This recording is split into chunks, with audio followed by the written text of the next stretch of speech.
Salam. Bu gün sizinlə çox gözəl bir resept bölüşürəm. Mayanın üzərinə şəkər tozu və ilik su əlavə edib qarışdırıram.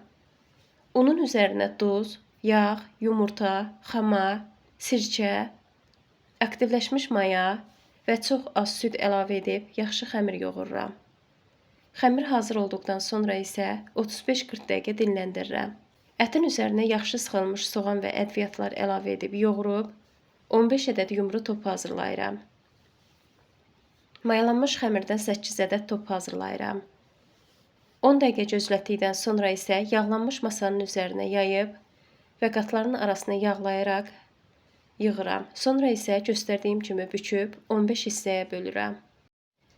İçli yerləşdirib forma verdikdən sonra 20 dəqiqə gözlədib, sonra isə öncədən isidilmiş 220 dərəcəlik sobada qızarana kimi bişirirəm. Hələlik.